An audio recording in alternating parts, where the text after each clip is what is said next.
You're the journalist, aren't you? I gave him your letter the other day. The professor's probably read it. He received another letter this morning. I put it in his mailbox. It was a letter from the museum. Letters from the museum. They always mean trouble. Hey, maybe you could take it to him. He has trouble moving around, you know.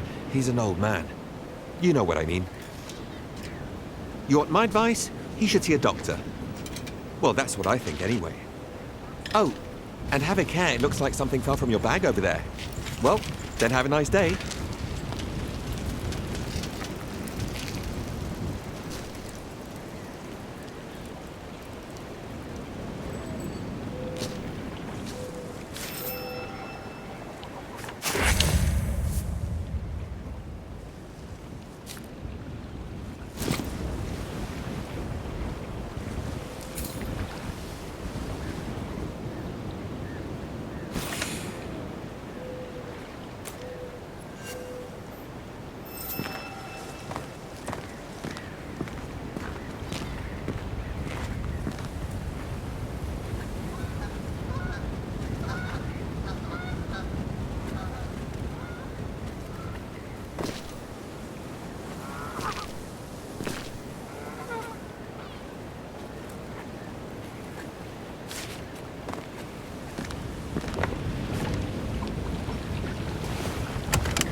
My friend, this old fool is overjoyed that your editor has finally decided to send you to interview me in person. As pleasant as it has been, our recent correspondence will not allow me to discuss certain subjects as freely as I would like. The subject of your special issue, the Amerzone. You must be aware that it hits very close to home for me. That mysterious land is both the source of my greatest joys and my deepest disgrace. As my old friends at the museum probably told you. But no matter what they say, I know what really happened over there in the 30s when my companions and I ventured into the unknown wilds.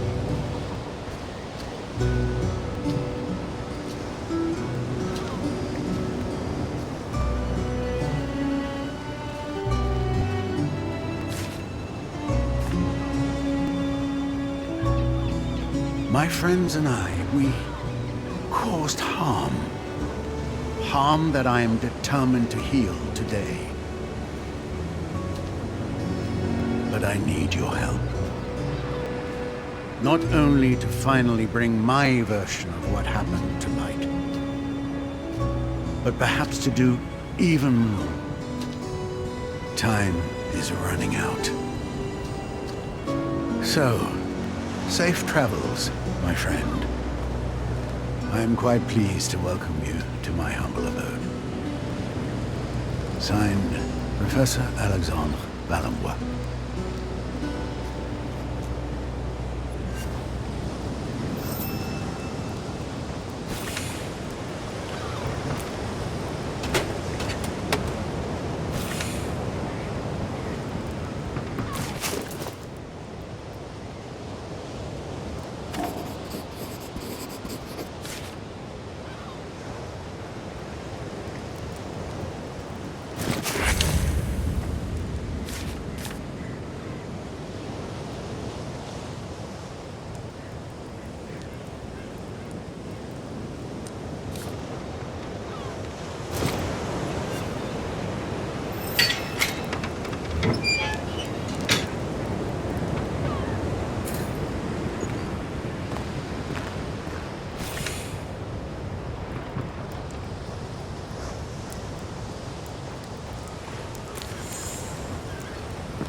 You are the journalist, aren't you?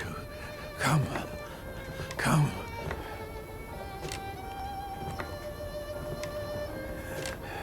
Amerzone. Amerzone. Too late for me. Too late.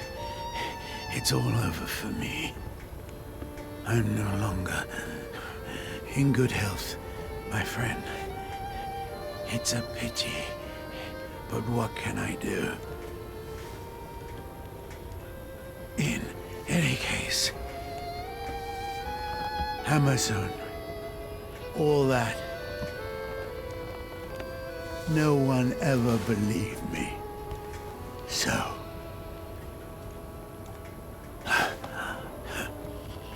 after all those years, the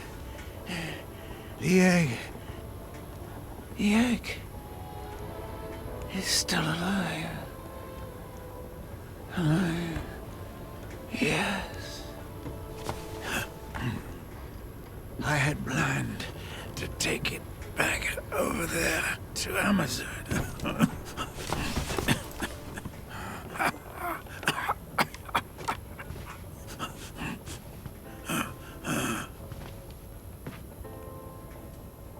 My expedition was ready and all planned down to the smallest detail. And now I have no strength left.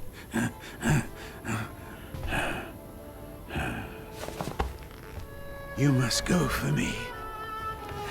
You must go. Take the egg back. Take the egg of the white birds back to Amerzone. I beg you, please. You will find everything you need right here in the lighthouse.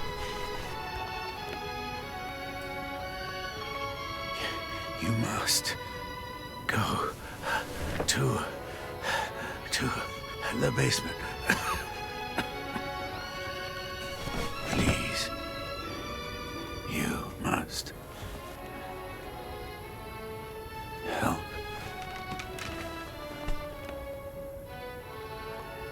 For her.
My dear friend, I am an old man in the twilight of his years.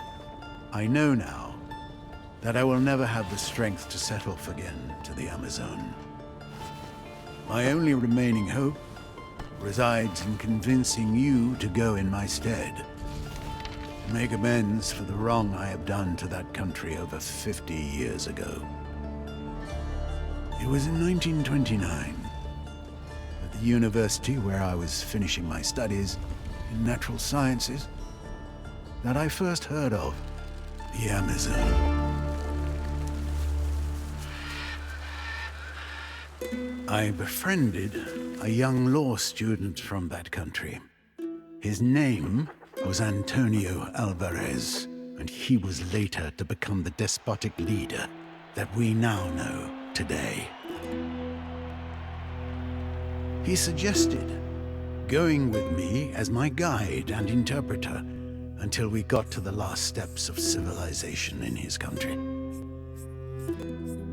A second companion was to join me, the Reverend Father David Makowski, who was burning with desire to perform mission work among the inhabitants of those regions forgotten by the Creator. We set off, therefore, one morning in June 1932 on board the Hydra float, a revolutionary invention of mine. Unfortunately, this first prototype had several imperfections. The mechanics of the craft failed us on the way near Shipwreck Island. A large number of sperm whales had settled there. I feared that we might have hit one of them. It was only by a miracle that we set foot on the shores of the Amerzone. But already, my friend, I realize that I am only at the beginning of this tragic story. If you want to find out about what follows, it will be waiting for you in the basement. Your next destination, should you decide to replace me for this new journey.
Amerzone is a powerful country, and the people of Amerzone are its symbol.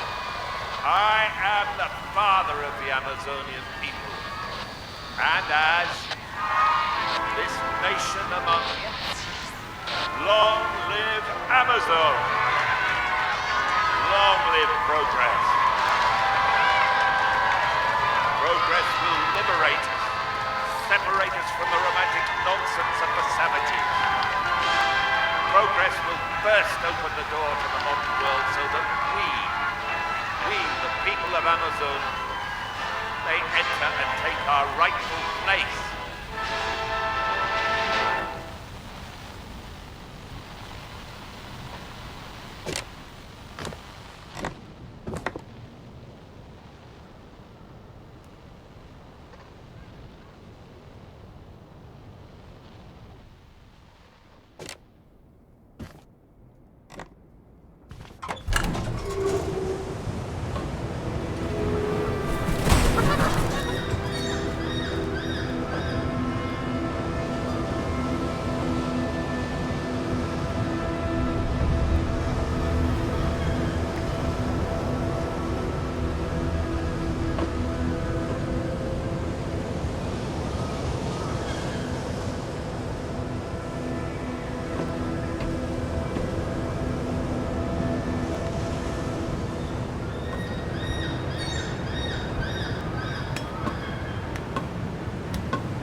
My dear friend, it's nice to see you again through these few pages. The previous ones ended with my arrival in Amerzone with my comrades, Alvarez and Makowski, in 1932. For some weeks, all three of us traveled to Puebla, a fort village upstream of the river Amazon Delta. It was there, in the mouth of an old drunken and erudite Indian, that I first heard of the great white birds. The white birds are dependent on the imposing volcano that rises above the Amazonian jungle. They are majestic skyships of sorts. They glide interminably, taking advantage of the thermals created by the heat from the craters. Every 3 years, one of the females of the colony abandons a single egg that will, all by itself, contain the entire next generation of white birds.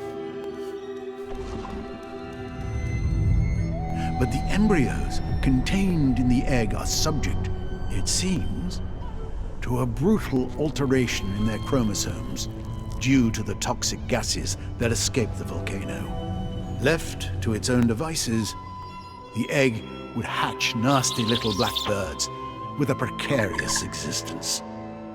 It is at this point that the intervention of the Ovo-Volahos, an indigenous tribe descending from a very ancient and famous civilization of white bird worshippers, takes place. Ignoring the warnings of my companions, I set off towards the unknown, with the old Indian as my guide. After a month of traveling, I reached the Amazon Falls. Then, out of the blue, my guide had left me.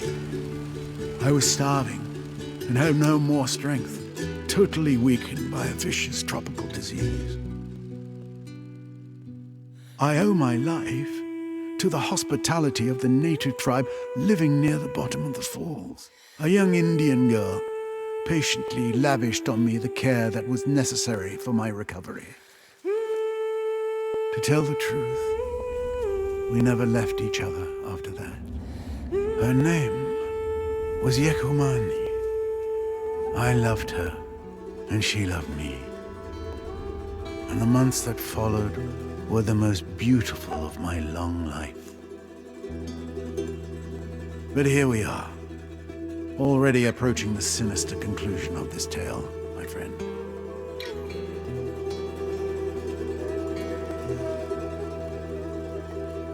There is still time for you to turn back. But if you decide not to, the end of my story is waiting where yours will begin.